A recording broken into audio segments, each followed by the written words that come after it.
everyone. Welcome. Thanks for coming.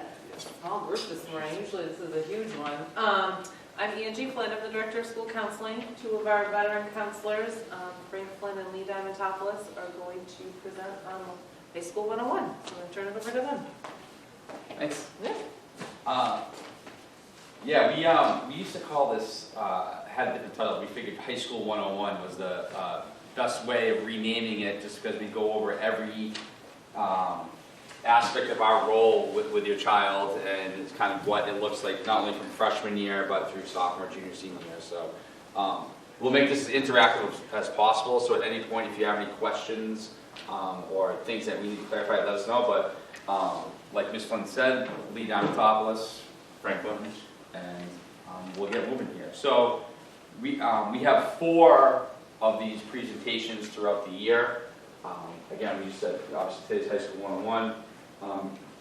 In November next month we have, it looks like Squire, but it's pronounced SCORE. We'll touch upon a little bit of what SCORE is today, but it'll next month's meeting will be more in depth as far as the resource that all of our students have for college and career research, and other personal things they can put on there. But that is, we have Schoology, we have Power School, and SCORE is what our freshmen will be introduced to soon. Right, and when we navigate, actually, I'll touch on that later. Okay. Slides on that. And then February is when we, course selection process, we actually start presentations in classrooms about planning for the following year, so and how that goes with, so that'll be in February as far as our program studies and how your child can meet with how they'll meet with a counselor, and the best way to select classes for the following year. And then April, you see the navigating American college system. So we try to hit a little everything there. We've had other topics in past years, but we feel these were the best ones. Come hearing feedback from parents to stay consistent with this year and beyond. So role as school counselor. We do a lot of things, obviously, but the 3 kind of main ones here are academics, right? And that ties into, so from our end, right, monitoring grades, making sure students are on track from their graduation requirements, doing everything that they need to do. Obviously, we want our students to know what they're taking, what they need to take, but we're obviously the ones monitoring and making sure that they're actually taking those. Helping students coordinate with teachers, right? If they're performing well, fantastic, keep it up. If they're struggling, right? Meeting with those students, speaking with parents, guardians. Sometimes too, depending on, maybe how much a student may be struggling, it's coordinating parent-teacher meetings, right? When it comes to academics and our role specifically, I encourage the students I work with, and I'm sure every other counselor is, if you're struggling with something and you can communicate this with your child as well, to come and seek us out, right? If it's something specifically related to like that specific subject area, right? Like a student's obviously struggling in math, right? Talk with that teacher, right? I'm not a math person. I can give you tips on how to approach a teacher and some strategies, but like the formulas and stuff, yeah, you got to work with that specific teacher. But if it's like an overarching thing and you see it in like all classes, that's where I think we really kind of can come in and brainstorm and come up with some strategies. But if you have questions about academics, like with the current schedule, as Mr. Diamantopoulos talked about, something we'll hit on in future sessions, like that course registration process, because that's much more. And how many? Show of hands. How many of you have a child who's a freshman? Okay, and then sophomores. Yeah, sophomores. What is a freshman and sophomore? Grade 9. Grade 9 is freshman. Sophomores grade 10. Okay, grade 11. Junior. Okay. So as it relates to the academic process and specifically like course registrations, it's a very in-depth process here. It's like a month-long process with presentations, individual meetings with the counselor, right? So students are talking with teachers one-on-one, getting those individual placements for next year, right? Which is great. They then are coming to meet with us to kind of confirm all of that. Like, all right, great, you got this one individual recommendation in all your classes. What does it look like when you add that all together, right? So sometimes some students aren't like, oh, I've never thought about all of those together and what that entails. That's where we kind of come in. And just double check really that students are 100% sure that's what they want to take. But academics obviously is a huge component of kind of what we do. Socially, emotionally, those kind of can kind of tie in together, right? I'll speak specifically really for freshman students, right? This is a big transition, right? Whether your child says it is or not, it's a big transition. It's a new school, new students, older students, new staff, new resources, new procedures, new grading policy. Like, it's all brand new. At this point, obviously, we're a month and a half in, so maybe they're feeling a little bit more comfortable where they're at. Kind of what I tell students, right, from socially, emotionally, these years kids start to experience a lot of different things for the first time, right, and don't really have any experience or prior, situations to really fall back on. Socially, things change sometimes too, right? Friend groups, right? They change, right? Who you were friends with in 7th and 8th grade may not be who you're friends with in 9th and 10th grade. And for some students, that's devastating, right? And that's kind of like a loss in a sense, right? Like, what do I do now? How do I connect with other people? How do I find new friends? We see a lot of that. We certainly help try and support students with that, trying to get them connected and help them identify things that they're interested in, and hopefully can find some new connections.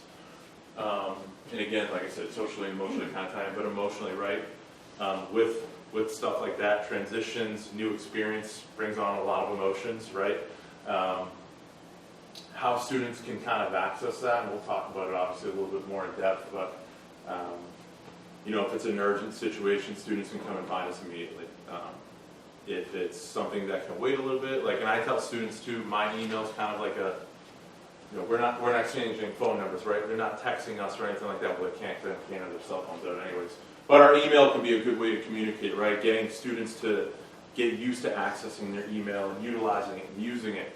But really trying to be a resource for these kids, right? Like I said, high school is a great time, but you're also experiencing a lot of different things that you haven't before, and maybe it's not something you're entirely comfortable talking with mom and dad, parents and guardians about. I know I sure wasn't going to talk with my parents about certain things, so we kind of take pride in that, really want to help these kids navigate life, right, especially at the high school ages, because like I said, they're great years, but they can also be very taxing and somewhat challenging years, right, and a lot of kids some students haven't gone through some of these struggles before and really don't know what to do. So we try and teach, right, we don't teach science, we don't teach math, we try and help them out with life strategies and how to navigate life. So we take pride in that. And then with additional supports in the building, there's a lot of them, right? Administrators, school psych, school adjustments, school nurses, student support specialists, special ed, our BRIGHT program, social workers, and school resource officers. We're kind of that first tier, though. So if there ever is a situation, we want students obviously to be proactive, right? Reach out to us. But if you ever notice anything academically, socially, emotionally that your child just appears, whether the grades have dipped or they just appear off, they're not like themselves, right? I always have parents or guardians reach out to me.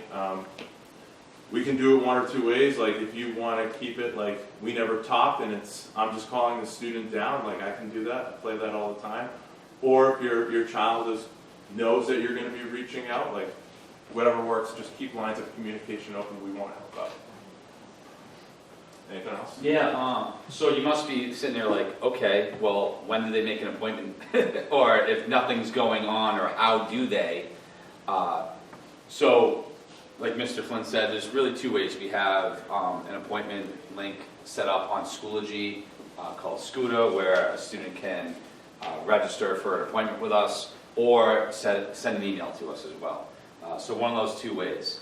And obviously those are the reasons why they can obviously see us. If there's no reason to really see us other than like an introduction or just kind of check in, again, they can do that at any point throughout the year. I've only met with a few freshmen so far this year. A lot of our time is geared towards seniors right now, with their college applications being due October 15th for some students, even November 1. Those are popular deadlines, so they have been kind of hogging the slot so far. But we have had freshmen that have reached out and advocated to meet and introduce themselves. If your child is one to not really reach out and they need a push, we can use your help with that. And also, they will see us at minimum twice during the year as freshmen. We actually go into classrooms, one second after I finish this. Next week, counselors will be presenting kind of like a student presentation, kind of like this, of who we are and what we do. So we anticipate more students reaching out to make appointments at some point this semester. But we do have a meet and greet built in right around January, where freshmen will be meeting with us, coming down to the classes to have an introductory type meeting, or if we met with that student already, kind of a check-in. So that's one time, definite. And then usually in March, early February or March for course selection for the following year, we'll be meeting face-to-face with your students as well. So that's a minimum of twice. So they are forced to come down here, not that they don't want to meet with us, but they have, they have a full schedule or, a rather reserved type of student. They will be seeing at least twice. Some students we see a lot more than others for a variety of reasons. But it's almost like, whenever you make an appointment at like the doctor's office or the dentist, you got to plan ahead a little bit. So we always encourage students to think a week or two ahead, because unless there's an emergency, it would be hard for them to email us this morning and then meet with us today. I mean, unless it is by chance. But if it's a pressing issue, we'd find the time to make it work. But if it's just kind of an introductory thing, you may have to plan a few days ahead. That's all. You had a question. Yeah. How many counselors you have? How do you manage? There's 8 of us and then a director, so 9 total. Okay. We also have graduate interns that work with us as well, so we have a pretty big team. We split our caseloads by alphabet, and if the students that we have as freshmen, we stay with them for sophomore, junior, and senior year. So we feel that's important to see their growth and maturity over those years. And obviously, freshman year is about establishing a foundation for a relationship, get to know each other. That helps us help them down the road. It's always great to see them grow, and it goes by super fast. I think with all of our conversations with seniors right now, it's like, oh my God, it's senior year. And we always reflect upon remember when we met first time as a freshman. So it does go by fast. Right, I think it helps with Yeah. parents too, right? You then, at this point, right, you establish from one point of contact. You don't have to kind of redo it every single year. You've got your point of contact with us. So how to do that? What What to parent to do? to reach out to us? Mhm. If you go to our website, all our contact info is on there. Phone numbers, emails. Yeah, and our counselor breakdown, we didn't put that in the presentation, maybe we can know that next year, but that's on our website as well. Again, it's also on your child's schedule. It says who the counselor is. But like I said, we'll obviously we have our office upstairs where we meet one-to-one, but we get out as much as we can, so we're in classrooms and whatnot, and our presentation next week with the students, we give pictures of all these support staff around the school. So they go around, they see their teachers and all these other adults, they may not know who they are. So our goal is part of just getting to know them, but so they understand the structure of how high school works as well.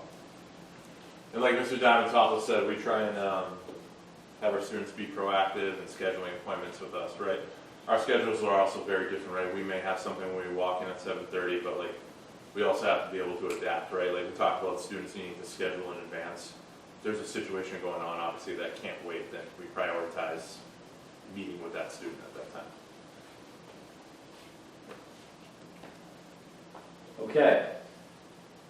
And then some of the more exciting information, graduation requirements. Okay, we go over this with students next week as well. So, I'm not going to read that word for word, but bottom line is that students need 105 credits to graduate. And they need to take a certain amount of credits each year to be a full-time student. This is the breakdown on what, again, the minimum of what students need to graduate. A full year course, say like English 9, right? Honors, A-level, B-level, no matter, you get 5 credits for that. So for full year classes, you get 5 credits. So that's why I would say 20 credits of English for 4 years, 5, right? Easy math right there. Again, this is all minimum.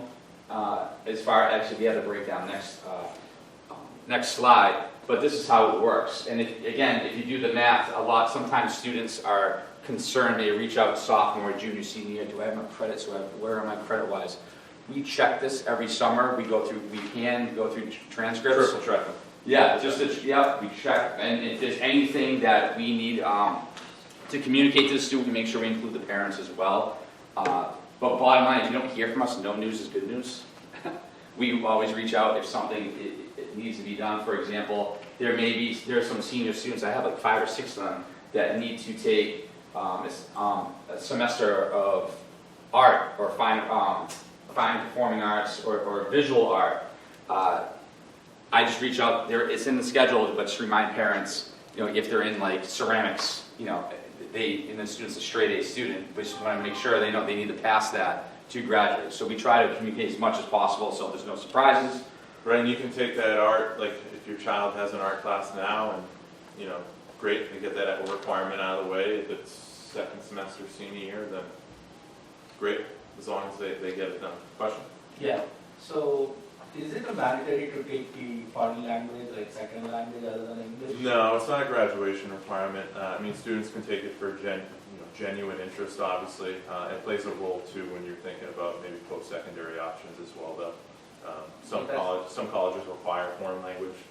And we heard that in we had a meeting for the freshmen at the beginning of the year before. They said it like some colleges are mandatory. Yeah, there are schools that definitely require it, and if, again, this is early on, but if a child is thinking college, right, traditional 4-year kind of school, then foreign language is definitely something you want to kind of incorporate in that schedule. Granted, there are schools, we try and hit, if you're thinking post-secondary college in the future, right, like we definitely encourage it because you want to get, whether it's 2, 3, 4, there's taking a schedule that is appropriate for you, right, because you got students who come at it with different mindsets, right. You're taking it for your, as a student here, but you're also planning in advance and wanting to make sure you check some basic boxes where you're able to apply to maybe certain schools. I'd say when it comes to foreign language, right, as it relates to that whole college component, I'd say at least get 2 years, right? Some students are strong and excel in foreign language. Some students really have to grind at it, and you then get away kind of typically that sophomore year during course registration. Am I sticking with this, or am I done in pursuing other things? So we have conversations with students about that. We welcome family input too. Because it becomes like, do I stay with my 3rd year of foreign language, even though like I don't really excel at it, but I want to get 3 years, so we've got to have conversations about that too. Do I go for 3 years and have a C-, D+ in the class? We welcome those kind of conversations. Yeah, I think just with that component, there may be one student that comes in and like, yeah, you should probably consider a 3rd year. You're doing well, and whatever. Maybe they've identified some colleges that may require or recommend the 3rd year, and the next student can come in 10 minutes later and be like, you know what? You may have maxed out right now. Based on where you are, let's consider something else about filling up your schedule with different classes. So it's really on a case-by-case basis with that. One other thing to make note of is that the MCAS, that's in the second line right here, so every student needs to pass the MCAS test with that, and we don't administer that through our office, but we work close with our administration about students that may need to retake it if they failed. Parents are obviously in the know with that, or if a student transfers in from a different state, where they are and what tests they need to take to make sure they meet those requirements. You have a question? Are there more than one MCAS? Yes, math, science, so it's, right? it's throughout, they don't take it all at once, it's throughout. Has math, English, science? Yes, there's bio right with that, and then as far as with math, yeah. And also back in, I'm sorry, was there another question? So do they take MCAS during their sophomore year? Is it in 10th grade or 9th grade? Freshman Freshman and and sophomore year, yeah. Freshmen. Yeah. And if they pass it once, they're done. Done. They're done. Yeah. But if you don't pass it, you have the opportunity to continue to retake it. And we do have supports in place with that, with like if there's after school, if a student needs to, extra support, and whatever type of resources we can provide. And then there may be certain classes a student need, a certain math class, a certain science class, a student, if they've failed it, right?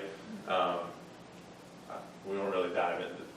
We have supports in place if a student doesn't fail, whether it's in the school day during a schedule or after school supports. So they take in sophomore itself, or Say that again? The MCAS, they can take it in ninth grade itself. Freshman and sophomore year, by the end of freshman and sophomore year, they will have taken the English, science, and the math. And if they've passed all three of those at that point, they're done. They don't have to take any more tests.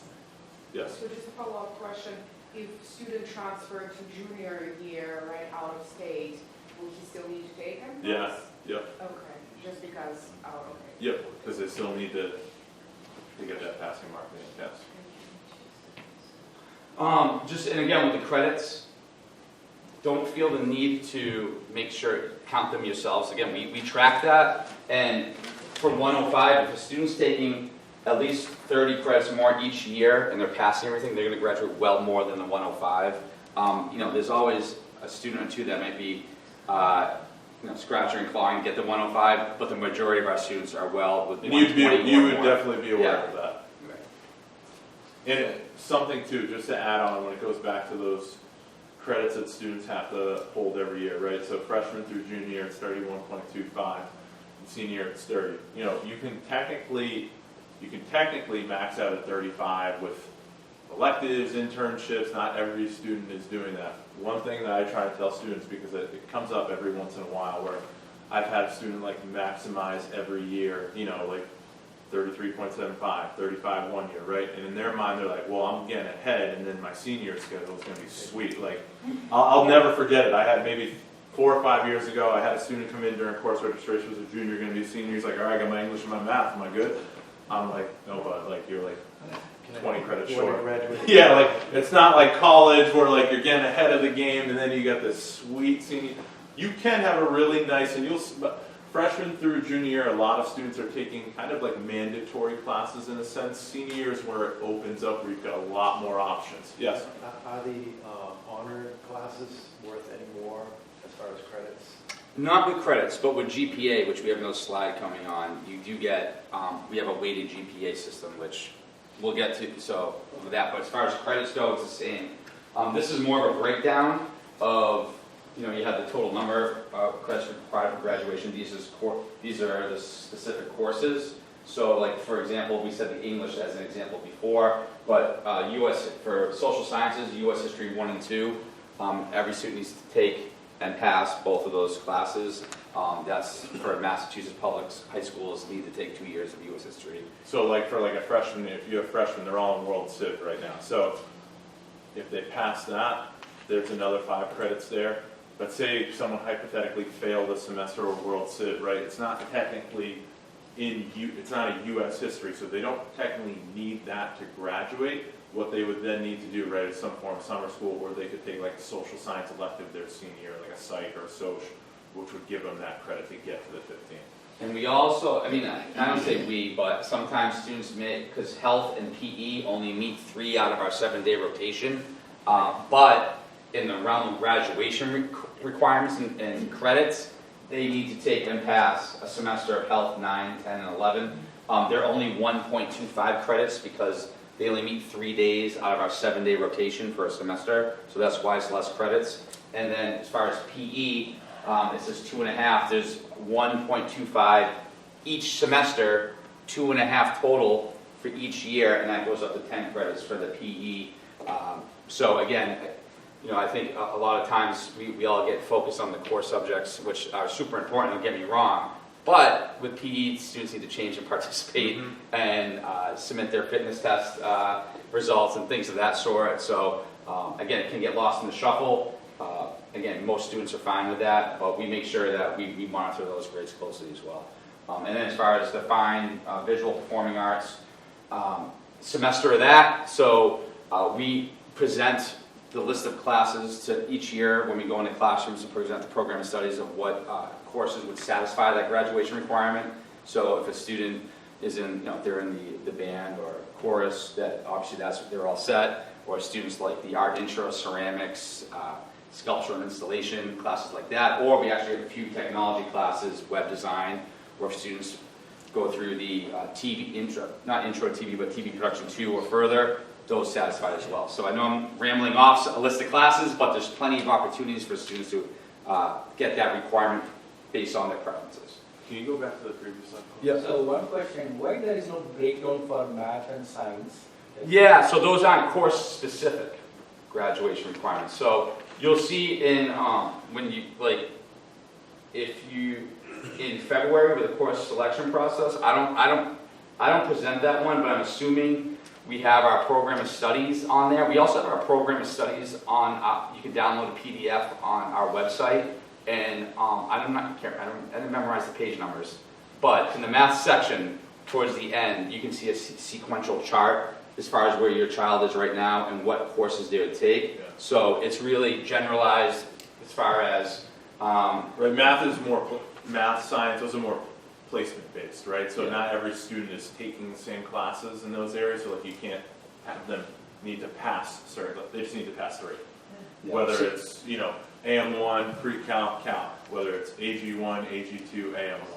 So how much credit they get for that one? Those are 5 credit courses, so they need 3 years of math to graduate, but historically, most students are still continuing to take the math class as a senior as well. they need to fill their schedule somehow. And many of our students go on different paths after graduation. A majority go to 2 or 4 year colleges. We do have students that join the military or go into a certain career trade or straight to the workforce. But again, this is minimum. Many students are going to go above and beyond based on whatever type of programming they're planning to do to meet or exceed those requirements. And the same thing with science. I mean, that can be any combination of classes to get to the 15 credits. I mean, I always recommend a year of biology, a year of chemistry, a year of physics, so you have a little bit of everything there. However, students, based on if they want to go into certain APs, or however they start, we can talk about that during our course registration meetings as far as what their plan is for that. Yes?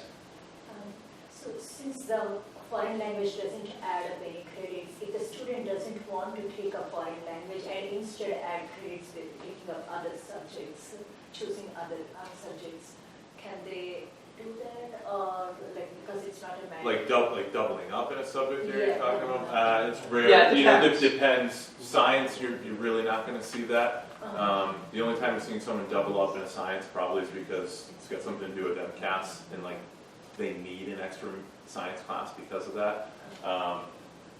Social science, you can see a student take a full year of a US1, US2, and an additional semester elective of a social or psych or one of the other social science electives.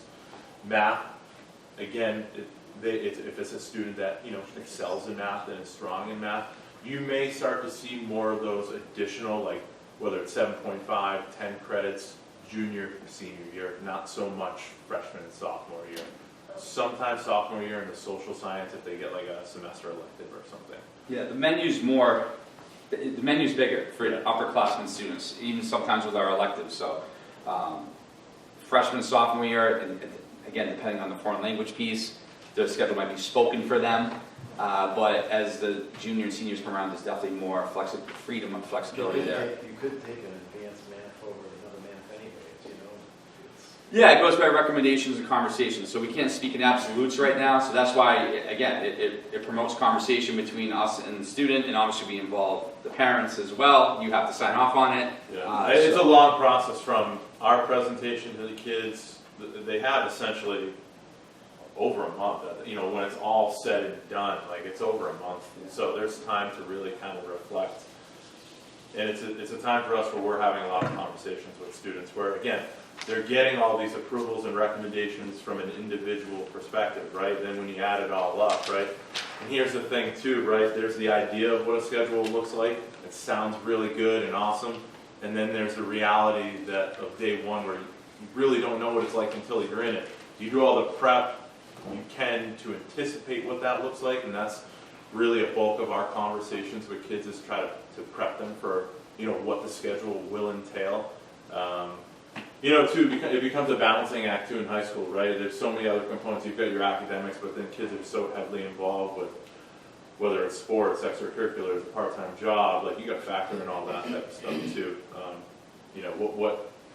What fits your life academically, socially?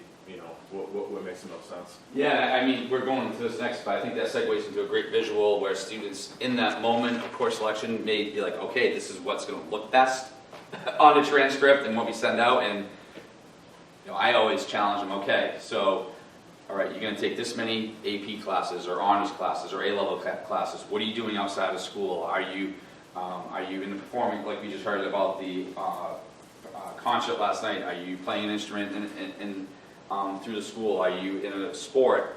Do you have practice or games every day? Like, how are you gonna, when are you gonna have time to strike that balance as far as with getting your work done as well? Because we want students to be involved. Part of freshman year is that we want students to become involved and have a sense of belonging to the school in whatever that may be. We have a ton of clubs and activities, or even the ability for students to start a club if they have a group of students and have an advisor to begin something. We had a fair, clubs and activities fair, a couple weeks ago for all freshmen and sophomore students during their homeroom period, so they could go around and we had different tables set up and they can learn more about that and find the dates and times when they meet and how often the meetings are. Or if they're playing sport right now, they're already into that because that started in August. So again, with as important as academics are, we feel that we want to make sure they're able to have a life outside of the school day and have something. They're not going home and doing homework for 6, 7, 8 hours. So there's that balance. We can, I always say where you want to find the combination of classes that are going to challenge you and be successful, and that's different for every student. So we have those conversations and we make sure that we do the best to set them up for success for the following year. Right, and that balance, finding that, like that, there's no simple formula for that, right? There's no just, here it is, this is what you get. You're going to go through some bumps, right? Especially freshmen, sophomore, who are just kind of figuring things out. Like there's going to be growing pains sometimes too. So again, that's a good time where we see a lot of students like, man, I've got this going on, taking this class, I feel like I'm super overwhelmed, I don't know how to balance it all, right? And then sometimes when we work with kids too, like sometimes it is, like you got to cut something, right? You got to cut back, that's just the reality of it. Like sometimes, I don't even think we do it so much anymore, right? The time management, do we do that still, the time management activity? I mean, we may need to with some students. Yeah, we don't. Part, it's an activity where the students, count up all the hours they spend on, homework,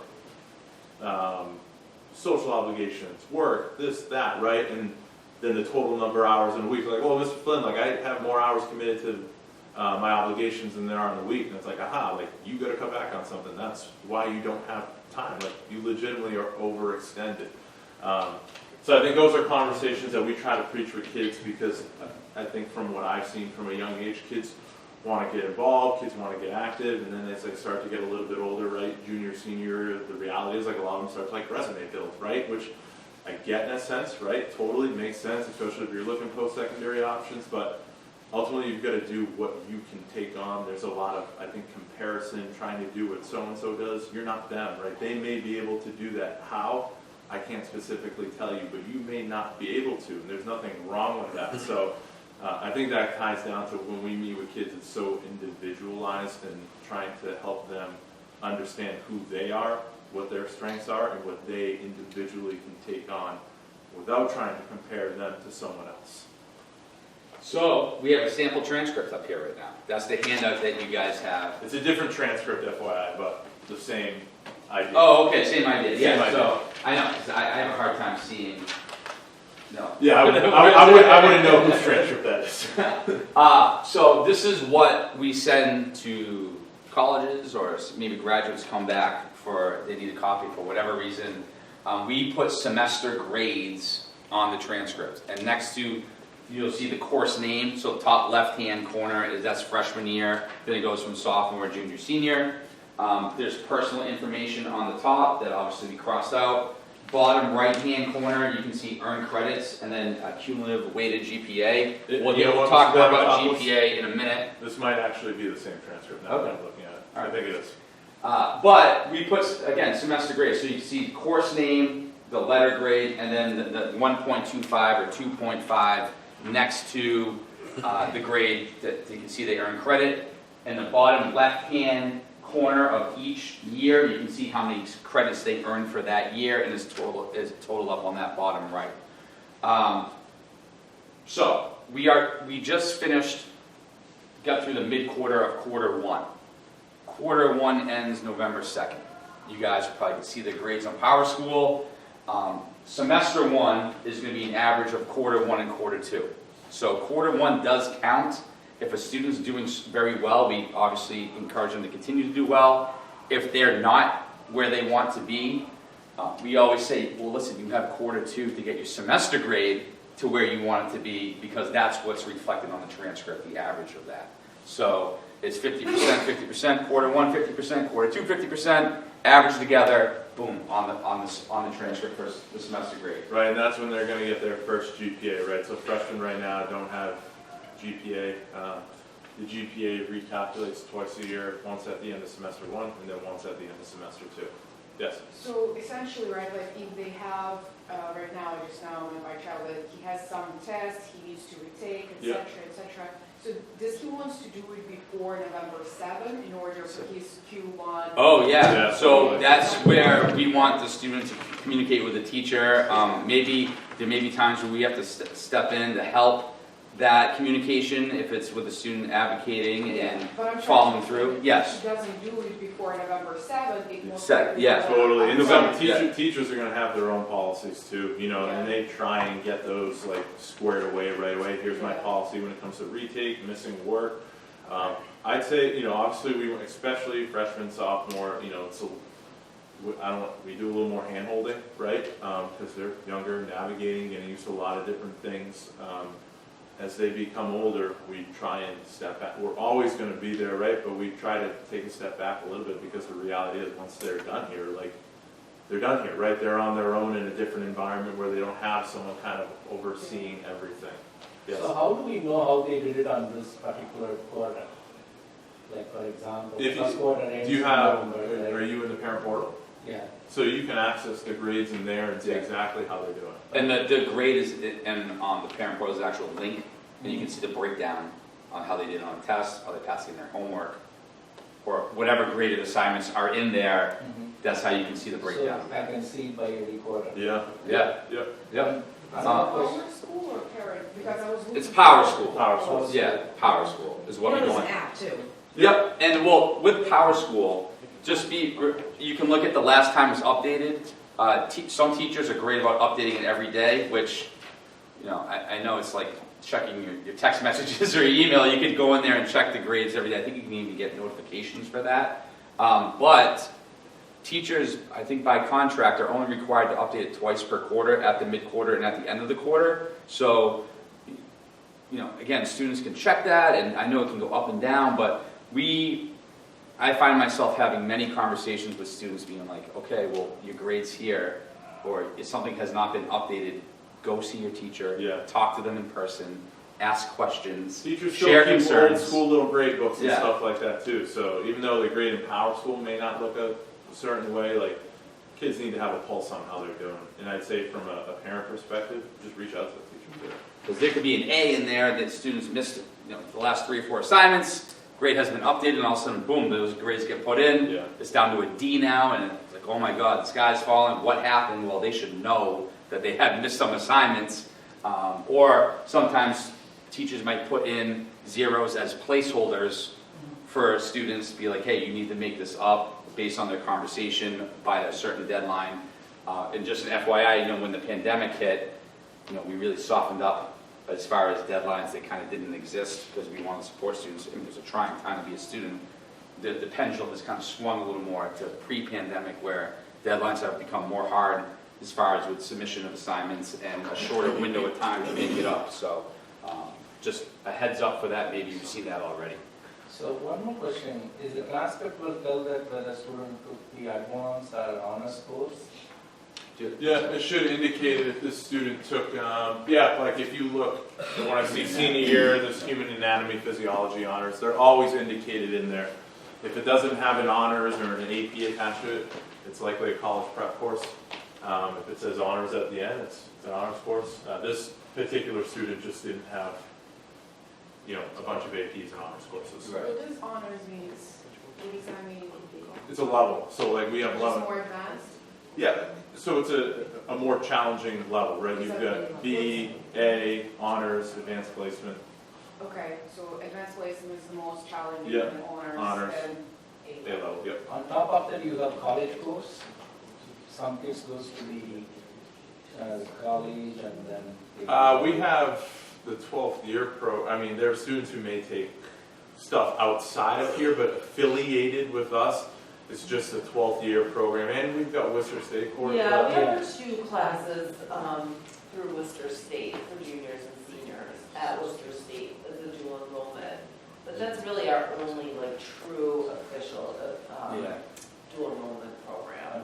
If a student's taking something on their own, or like a summer program, we don't, that's not reflective. It's not reflective, it's not So is associated that with us. considered as in comes under AP or it's the one, the books? AP, I mean, you're talking about AP courses? Yeah, you could potentially get credit for those, but that's obviously depending on how you do on the exam, and then what that specific, colleges are different, how they operate with that. This is the breakdown. So as far as points awarded per class level, and as far as we're on a 5.0 scale, you can see that first sentence, we do not rank. So maybe in your days, there was, you know, you were ranked so-and-so. I know in my day, I was ranked. I'm not going to share what that was. But we don't do percentile ranks either. We found out that we had so many high-performing students, it actually hurt them in the college admissions process, and we stopped ranking about It became 10 or 12 years ago. It became toxic too, Yeah. honestly. But it actually hurt them, and we were, again, late to the game, but we don't rank at all. I mean, obviously, we have our number 1 and number 2 calculated for the end of the year with graduation purposes, and Dr. Sawyer likes to see a top 10 to be recognized, but that's it, and I don't even have access to that, so that's just announced at the end from our administration. But anyways, back to this. This is what is given, so this is weighted, we don't calculate it, we don't have an unweighted GPA, sometimes that's asked by students and parents by senior year with whoever is involved in the college admission process. We have a cumulative weighted GPA, 1 GPA that's recalculated at the semester end in January, February, and then at the end of the year, so twice per year the GPA be recalculated. It's not, you know, it's not changing every test grade or whatever like that. It's just so if you're a freshman student, your child's a freshman, they don't have a GPA yet, they will in early February when those semester grades are finalized. And what is the formula that you use to calculate GPA? Like how do you calculate GPA? Yeah, so we don't hand do that, we have a computer that does that. Is there anything that we can do manually? No. No, Before it comes officially? the computer's a lot smarter than us. So that formula is already put in based on the amount of credits they have with that class and the grade obviously assigned, and it goes to points, and then it's all calculated together with that.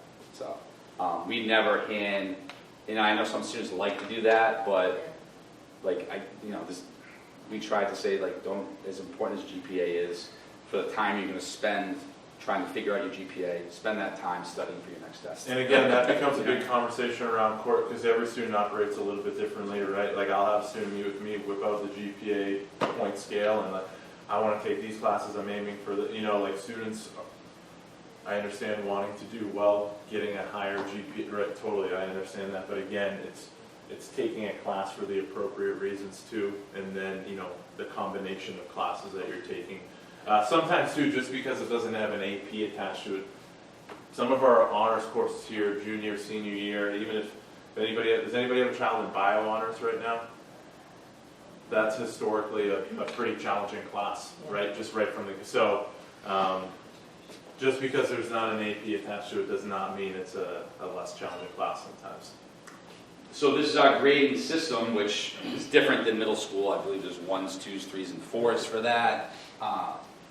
So whatever the numerical average is in the class, that's the assigned letter grade. What is the passing grade technically? 60 or higher.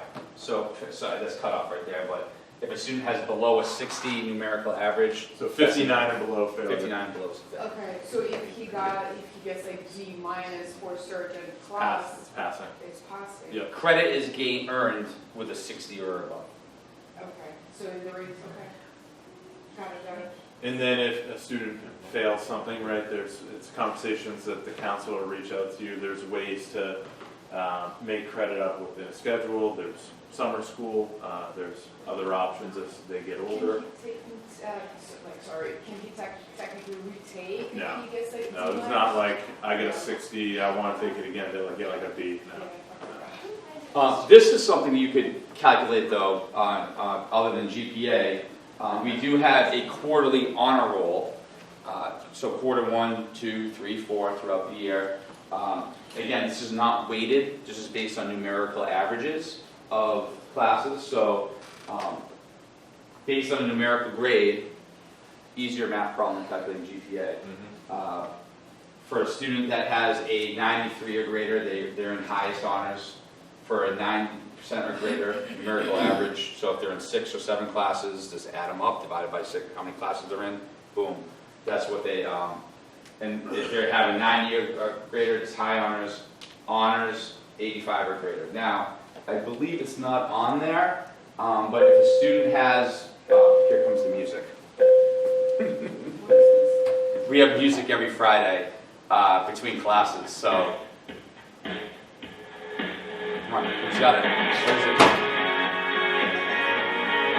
Oh, I'm not a country guy, but this is,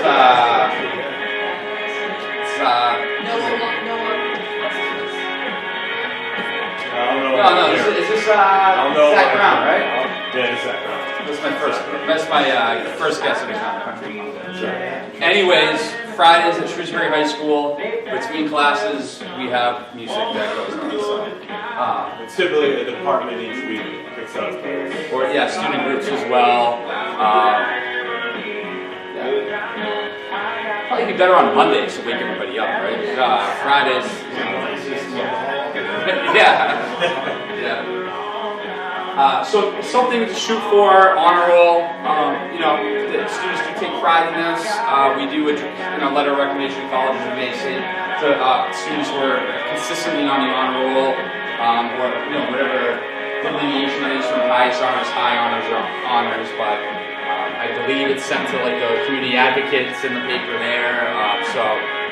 Kind of a cool thing to look at. As far as when students progressing through. All 4 years. This is a visual power, so I know we had a question over here on the parent portal. You can see their grades. These are blue. These are links actually that you can click on to see the breakdown.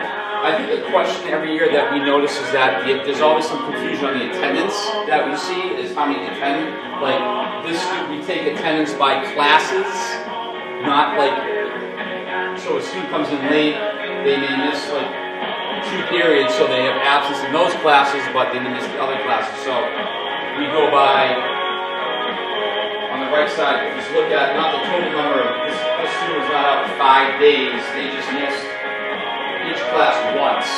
As you can see, it looks like they were out 1 day. Right, and as it relates to attendance, anytime you anticipate your child's going to be out, whether it's sick at home, they're going to a doctor's appointment, any kind of documentation, calling the attendance office. If it's once or twice, obviously that's not going to be a huge impact or anything like that.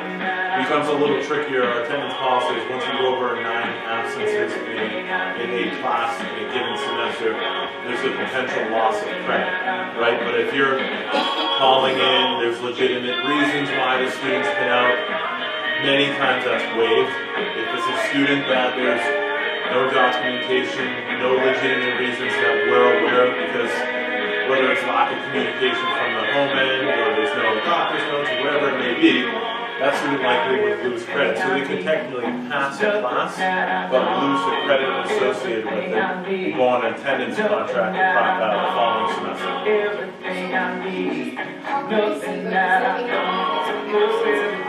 Yeah, that's absence. This is dismissed absent, see dismissed, and then they missed the classes for the rest of the day. Tardy present, that means they were tardy, but it only been a couple minutes, they didn't miss the majority of the class. They got there, in the beginning part of the class. Tardy absent means they came late, and it was during the second half of the class, they missed more than half of the class, that's why they're tardy absent. So, sorry, I didn't hear everything you said, because I was the music was in my ear. But- More so the attendance policy. Yeah, but make sure too, tardies, 4 tardies equals 1 absence in the class. So we have a waterfall schedule where classes meet during different times of the day. So it's not like this student has academic support first period of the day every day. In the past, we've had students that just come in, even if they're 5 minutes late, they got their Dunkin' Donuts coffee, parked in the back, set them back a little bit. And we know there's a lot of issues with first period attendance now. With our waterfall schedule, every class meets first period of the day once out of that 7-day rotation. So it's a little different that way, but it's something to make note of. No freshmen drive to school, obviously. But as they get older, for upperclassmen, if they're driving themselves to school, getting a ride from a friend, you can see if they're getting to school on time. So again, attendance is taken seriously. Our administration does communicate home if there is an issue with that, as far as with, I believe you said, with credits and whatnot being held. And similar to what you said in terms of like, during the pandemic, transitioning out of it, a lot of flexibility, grace, deadlines, maybe just a lot of leeway, right? Ultimately, we wanted kids to, the mental health to be the main priority. Attendance kind of got out of whack, right? A lot of students started operating like, I can come to school when I want, right? There's definitely a transition back to like, attendance is a huge component of high school. If you're not here, you're probably not going to do well. If you're out for legitimate reasons, then that's a whole different story. But if you're operating like, I had a student, a couple of years back was like, I'm still a hybrid student, right? I'm like, well, we're full in-person learning school, so like that's not going to work. Like you're not going to do well. And I would say like if attendance, like I think letters get sent home if you go over 4, right? So it's not like at the end of the semester you just, oh my God, I know they're absent 10 times and I lost credit. Like there's little things that happen prior to that. So there's not just a surprise at the end of a semester. I just saw in the interest of time, we do have another meeting coming up in several minutes. So sorry if we blow through these slides here, but stop us if you have questions. So that's Power School, obviously. And that's kind of a main component, kind of what we work at Power School, not so much. School, yeah. This is Schoology, which is just a learning management system as far as with submissions of work, calendars, anything related with the class. They have their own Schoology group. They also have announcements in their grade level if there's certain events or class dues or whatever. Like all the communications are put on Power School. We have one for the entire school, which different groups. So I don't know, Facebook or Instagram or all that other stuff. You can be in different groups. Same thing with Schoology, all school-related material. Next month we have SCORE. SCORE is an awesome resource. If you're interested in that, that'll be, again, in-depth next month. Are we giving freshmen their accounts next week? Yeah. Freshman students will be getting their accounts, and this is all college and career related. As far, we don't want to, this is not about college, but so we'll spend a minute or two on this, but remember we all had our big books to highlight, to go through. This is a very user-friendly, great resource for students to, again, do that type of research when ready. It's freshman year. Again, it's about sense of belonging to the school, building a solid foundation within your classes, getting involved. Sophomore year, we get into career research and starting to identify skills, interests, what they're curious about. In junior and senior year, we really try to connect that with plans, have it be college or whatever they're doing after school. So I guess as we're finishing up here, I will say I refuse to ask students the question, what do you want to do when you're older? Our goal is to help them identify what they're interested in, what their skills are, what are they curious about, and how can we connect that to a plan after high school when they graduate. We're not telling them what to do either. Conversations are helping us guide them to what their options are. We want them to feel confident in what they're doing. And that may be college, it may be the military, it may be a career or trade or the workforce, whatever that may be. We're not trying to do a cookie cutter approach for everybody. We're trying to personalize every conversation we have. And that's the benefit of us working with a student for 4 years, right? Because how we interact with a student, say, freshman year during the first quarter, it's going to look a lot different. For some students, right, senior year, like there's a comfort level there. We've known the student. We can give some good recommendations, some input, perspectives, right? Your child's going to get a ton of different perspectives throughout life, especially when it comes to this whole career planning thing, right? We're going to offer one too. Ultimately, it's up to them, right? They're the ones who are graduating, going off on their own, and got to decide what they want to do. Yeah, so, and if you go home, if you have a freshman student, you go home and you ask them about, they're not going to know what score is. So, yeah, they say Squire, they probably pronounce it wrong at this point. But we go in next week and introduce it to them, and then as far as into the following week as well, I would highly encourage you to come to next month's presentation on that. It's a really cool resource, a lot of great data on there, and just questionnaires and videos and things of that sort to help students get on the path, that they're interested in and confident about when they graduate. So I guess we have like 2 or 3 minutes left here. I know there's a lot to digest. We spent some more time on certain topics than others. A couple of questions that you guys may have as we finish up here. When is the next month's presentation? So November, November 3rd. November 3rd. And then Mrs. Flynn has a newsletter that's sent out. Is that through? It's through, well, I put it on Parent Square, and then there's a link in Parent Square. So the newsletter gives you all the deets. Other questions? Grab coffee before you leave. Yeah, yes. Yeah, so how does the directed study class fits into the schedule? You lose credits? There's no credit for attached to directed studies. You're losing it's a free class, right? Yeah, but it's in there because say you're taking a PE class that only meets 3 days out of that cycle. Like you can't throw in a semester elective because that's required to meet this, 6 days out of the 7-period cycle. It's the directed study it's a directed study, an opportunity for the student to take a break, get work done, decompress, whatever they want to do. I shouldn't say whatever they want to do, but it's a break from the academic schedule. And really just because you can't put anything else in there unless they're taking health, right? And then one semester maybe health and PE in the same period. So every day they have one or the other. Yeah, I think my son gave options 2 or 3 electives where he got 1 elective and 1 free class. Yeah, that happened. That's a reality. And I think a lot of times, and I know because I have it every year, there's like a panic when I see a freshman like, I'm short credits. Like, they're not. Sometimes just based on numbers, like in the requests that they want to have, I've come to realize a lot of students are requesting the same exact elective sometimes, right? And the reality is that not everybody gets that. So if there's not a spot, we can't just throw them into something random, I know I wouldn't want that, I have no interest in that, I never even looked to sign up for that, why am I in that class? That's a reality. Like I said, I think the course registration process when the student is here is it's more clear from I think the parents' perspective and the student's perspective But that too. won't affect the whole course. No. If they're at credits, that's the most important thing. Yep. One question, what does administrative absence means? It could have been like a class meeting. They're meeting A with field trip, meeting with an administrator. It's a documented absence. If you want to be absent, I shouldn't say that's always good to be administrative absence, but it's a documented absence versus like this random. Say there's the student's here all day, and then in the middle of the day there's a random absence. Like, what's that, right? Is the student accounted for, but it just wasn't documented, or the student? Yeah. Administrative absence has school-related. If you call in your child, it'll say AB phone that they're called out.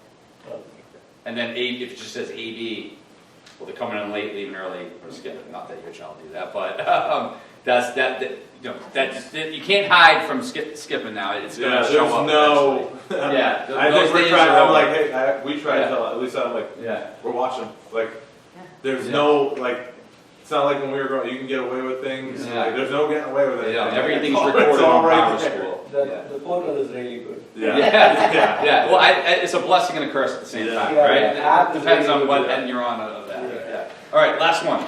It's just a little bit extension to what you have already asked. So if we see a directed study on our students on his schedule, so that doesn't mean that the student is choosing a free period. It just fits in the it's part of the. Yeah, like if it's opposite of PE, it's just and they don't have health that semester, that's just the reality, they're gonna have a directed study. If there's a semester with just a full-blown directed study, it's either because they only requested one elective, or, all the other electives they wanted didn't fit within the schedule. Okay. Thank you. Thank you very much. Thank you. Thanks a lot. Thank you.